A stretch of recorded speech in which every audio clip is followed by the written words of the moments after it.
All right, abusia mincha na misanso mo akwa baso nkoso abusia fa wo emra channel so ha eda so aye be media GH abusia enne MPP top officials ababonten omo abedi nkomo na ni na efa eye Chairman Wontumi ho yes obi ebebisa se na this time chairman eye Mr. eye Bernard eye Antwi Bosiako adodo na enimse fe no eye Wontumi na oye the Ashanti regional chairman for the MPP na abusia minimum you ya we say Chairman Wontumi press obeko eye MPP obeko for eye national chairman na abusia NDC MPP fo ne bi ayakwa yese abufuo ahyo mo so papa say odi enti na nipa bi say te say eye Chairman Wontumi etumi eba say oba beye eye MPP national chairman na NPP top officials gurus mote ho support say enko eche say Chairman Wontumi onko for sade no na omo hwe nsoso ya eche say eda eye asiedun katia eye the chairman general for eye NDC omo national chairman no ene eye Chairman Wontumi ya omo de ni ebe die abusua omo ekira eye abro pa se nya abro pa ankanya dia nkese omo ede eye Chairman Wontumi ede ba se NPP national chairman abusua nsem omo de tudwa no edoso ene ensem omo abro ede agu eye Chairman Wontumi so no abusua ensese me ka kire pese yeko ne ekoti na abesha no so de ma ese ha ebe media age so abusua ye ni atem mesrew ha ye ni atem ne die kwan so eye ya adwen na ye kire ewo eye ne ekoso ewo ye social media so titiru a efa eye Ghana ya manyo sem ho na abusua ye ka ho asem ewo ha nti se wo ba ne die kwan so bomodi an so be kire wa adwen ewo eye comment section minua enye didi atem ene die no obo kwan so enye didi atem enne me wo video bi abusua circulate na video circulate se me de kaya ka chem se Chairman Wontumi wose enne wo priest wo beba be ye national chairman dia ma the new patriotic party na sem we mekoso aka se party of intellectuals to say NPP se nyensemfu na nya bro na ba de pa bitirimu a agwo bi ti se Chairman Wontumi ya ma ne di breso be national chairman aka wo someone like Chairman Wontumi aka wo sefata so beba be national chairman na Chairman Wontumi pre a wo pre nyina so beba be national chairman yesu o Chairman Wontumi nteburofo enti Chairman Wontumi mbeye ma national chairman wo Akroma ma ne nyeye ne nkrofo sa asem we ya amafo ka ye die wo medalai wa mo se ni kwase e ka se Chairman Wontumi nteburofo na nye burofo ne yebedi ada enne enye brofo ni yebedi ada ena mo beka che yen Ghana for say ye ra Kennedy akompre ko in Japan te brofo ntino okwa UN na otumi ngoka brofo ene de makoda sunie so agye wanya nyansa ne se nye brofo ni yebedi ada ene de mo beka che se nye brofo ni yebedi ada na bra ba election bi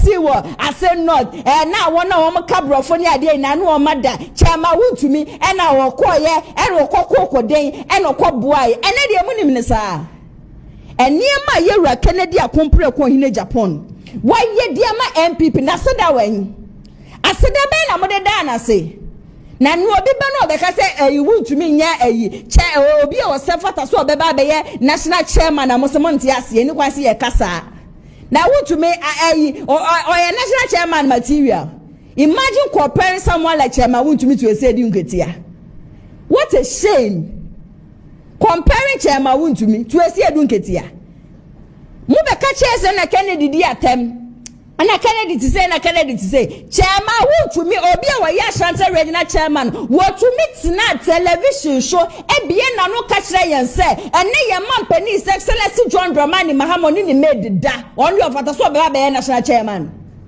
wa fataso be national chairman yet ha the same Chairman Wontumi ebe bie na no e ka kire Ghana for say ye vice president na General Poku Achema oye beifuo ene sa ni pandi za so be national chairman yente ha ene Chairman Wontumi obe hie godi gu table so ebra na amanfo eda fom ewoji ebra na amanfo nyampampon na so ye ni ha ene Chairman Wontumi preso be national chairman sebi ye nyankrofo bi a wo mudi nechi support no brafo papa be na Wontumi kenti e wo so be the party of intellectuals enim ene sa title no kura kita MP before say a party of intellectuals and they do not deserve it any longer.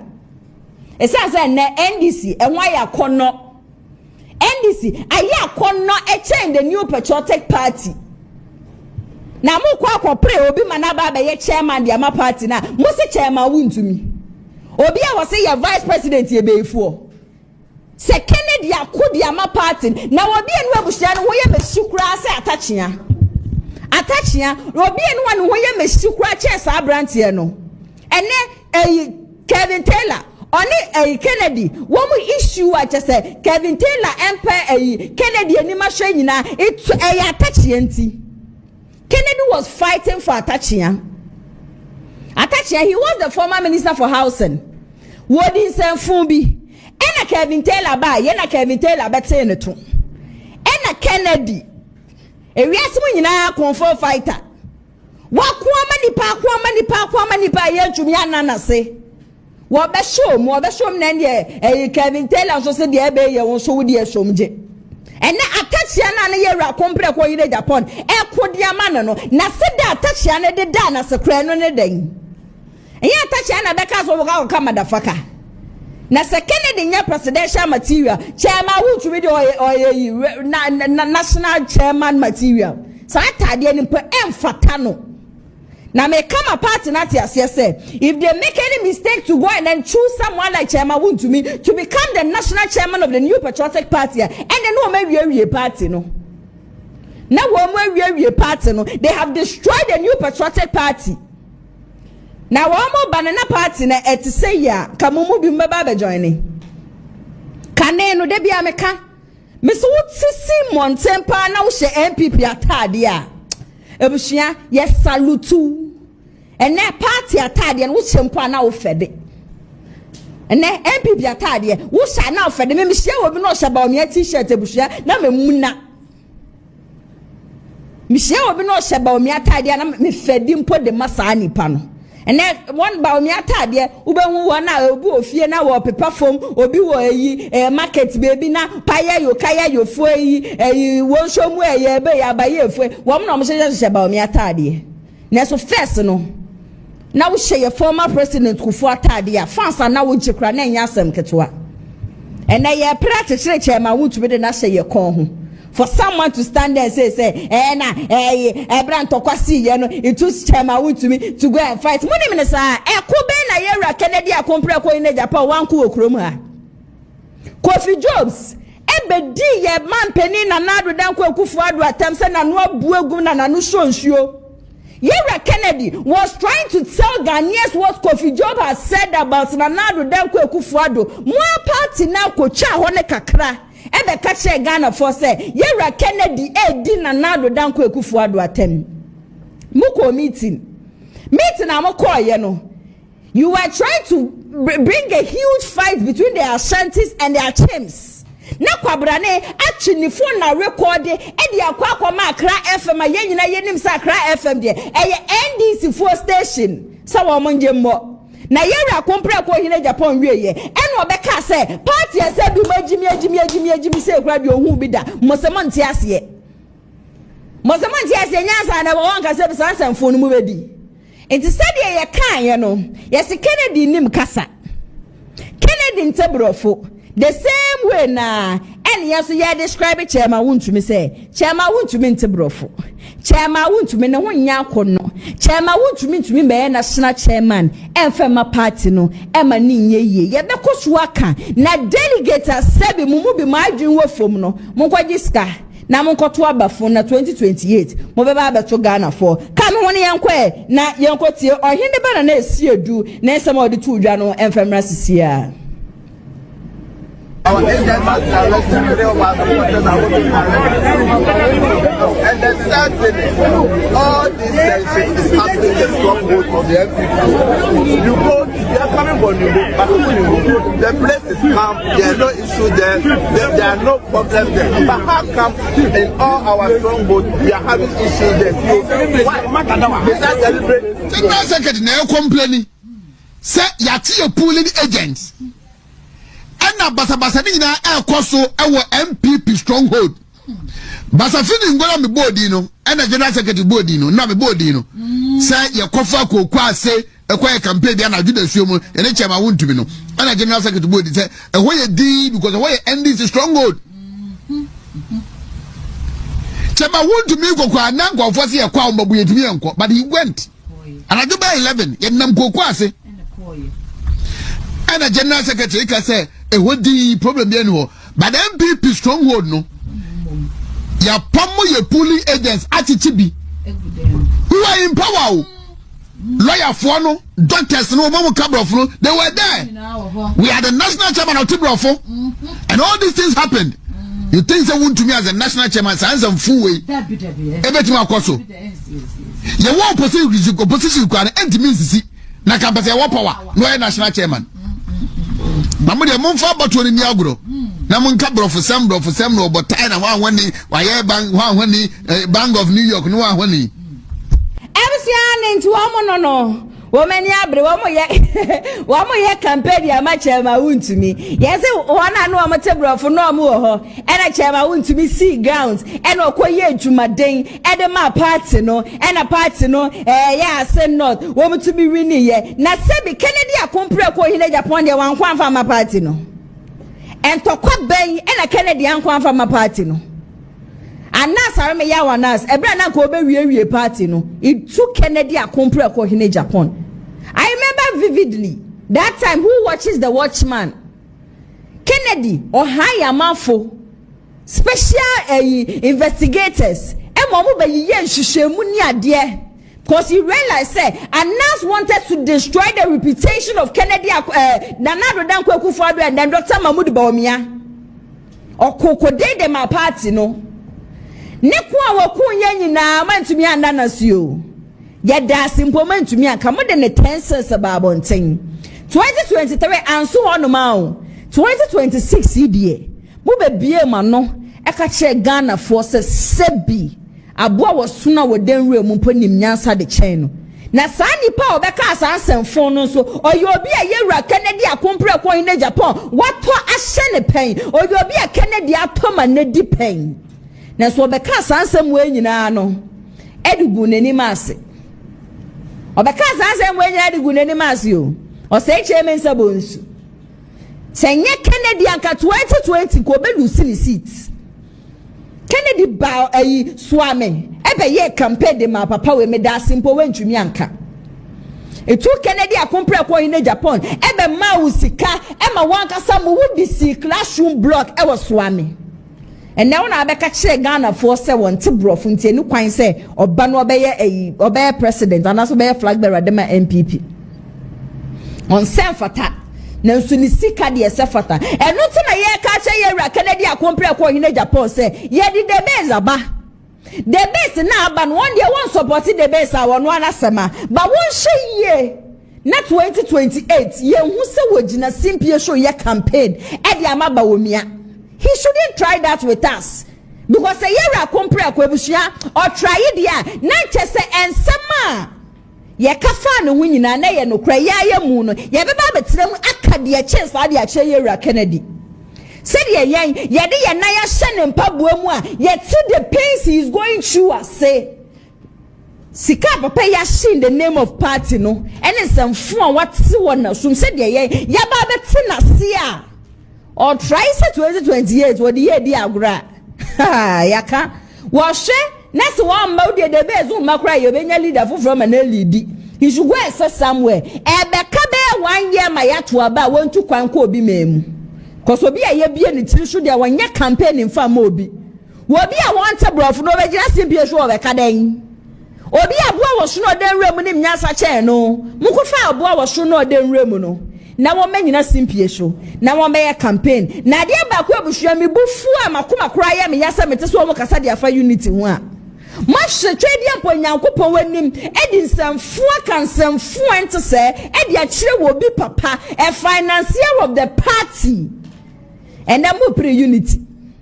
I say Chairman Sabosi, we are trying to get in touch with Yera Kennedy, ye be calling for your hokra, ye na nakwa kwa ye meeting. You have the right, the audacity to come out and tell Ghanaians and say who call a Kennedy fee, akwa ye campaign. Now what be I want to bravo the only no go unit desire then. And you man say Kennedy be kwa won kono. Now what be I be kwa won kono sisi anu atwe ne ho a unity no more prayer then. is about Captain Smart. I mean, if you look at my topic, I me best and come on, best share or share it's all about a Kwanya Ghana, a person fighting corruption. Then again, the corruption, a person fighting. You know, we get some MPs, and your MPs we get ministers, and your ministers we get chiefs and people, and your chiefs and people we get a friend is saying, what's it called? A friend is saying, or more Sebu media guys fighting against a idea, a person you fight etia, a corruption. And it's very hard as a nation. See a person you fight corruption there. We must put Ghana first and not individuals. We must put Ghana first and not political parties. We must put Ghana first and not Yankasa interest. Say we belong to a certain political party, Tino. When the thing is going wrong, we must by all means necessarily defend it. In fact, from an enemy conversation, it's about Captain Smart. We all know our brother Captain Smart. We all know our brother Captain Smart. Say he's a journalist. Just like I am also a broadcast seasoned journalist here in the United Kingdom. But I think the truth must be told to our brother Captain Smart. I told the beer, I say Captain Nyanwa Botre, na one Ghana fu din koma. Oman no kreno, eye ntientia. Rather than say Sebu, or de eye entro, ebesi nenim. Ana say obekan sema only fact, only nyina so also. It's very, very sad. I have seen a video of Captain Smart. And in the video, it's about how Captain Smart is trying to defend Shatawale yellow Lamborghini, no?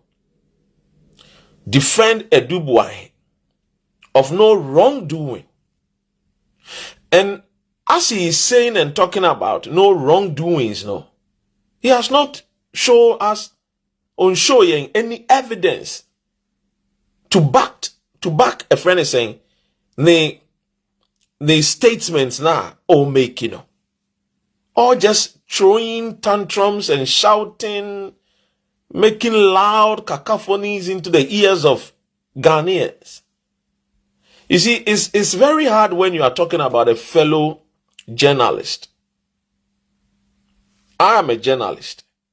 But you see, when it comes to Ghana, we need to put Ghana first above any individual. Greetings, Elvis Taylor. YouTuber, unsubscribe to my YouTube channel or subscribe to the channel. Click on the notification button. Let's build a family together. Let's grow together. Now, as a man, a DNC was such a Jamasi and Intiama. Ensem bebre ekoso ewo Ghana enemene wo ba bedin komo. Now ye be quickly ni akwa akotie Captain Smart assembly awaka. And I think it's very, very dangerous that we need to advise our brother Captain Smart. Yemubino say ye penokradia. We must do everything within our might to fight against corrupt people in our society. Ghana and Kosunina is because we have defenders who defend people who we have people who defend people who are corrupt, especially journalists. If NDC in power, you see people trying to defend corrupt activities. If MPP is in power, you see people trying to defend corrupt activities, especially journalists who are supposed to be very objective. Now, what has Captain Smart aye? Dear na Captain Smart aka. Asembe na esia Captain Smart o defend. Sebi the defense o defend no. nyansa bia enim nento aso yenko tie Captain Smart ono ane numu ase yenko tie no yenko tie Captain Smart enti I mean yes Anthony ya boy we dada wente tie Captain Smart me nim ceremony acha Chatawale aye ne bone a tell the SM fans to come me see them in Pebo TV no SM fans in here on Facebook $25 million American dollars cars utie Captain Smart ne kasa wo kan nyina tell the SM fans to come. Why is he trying to call SM fans? And the entino susu say asama obekano. I say ofre SM fans because open the support of SM fans to feel say or can simply be a man. Muntino. Ya boy we dada wente me nim ceremony acha Chatawale aye ne bone a in fact, Shatawale onye Remonacha boni, ana Remonacha nso enye Shatawale boni. Obi eye ne dwuma. Na me ba be cheche because this particular yellow Lamborghini about Shatawale, me breaky story no ha say. And you know, Black Rasta has also talked about it. There is a missing pointer. Me pesa me magana fu nyina ete about the yellow Lamborghini. And I'm telling you the missing point here. Ori ase nana amwa obo krono no okowia nkofo sika almost $1 million out de to cars or de bi to a friend is saying house if you were US mekani nyina akere wo hase. Look, as a journalist, when it comes about Ghana for a defraud when it comes to corrupt activities, I've got a lot in my inbox. I've got a lot. Some of them are even my classmates. Yes. And I'm saying too much about concern about the nation Ghana and outside Ghana. And sometimes I don't want to report it. So we leave it for the international media. That's it. Unless it be a Joy FM or Peace FM call me. So this is what we've heard. Do you know about it? Can you share your side of the story? Then I do it. But Captain Smart is becoming more dangerous. And he's trying to be an impediment and a block towards fighting corrupt people. And the truth must be told. We must look him into the face and tell him, say, Captain Smart, Jaidia Woyano. Now, who say? We ain't some of the course watching on so. My and was so jembre. The Senate of body in the Numbi Edomania. Unia, never sang as some strong.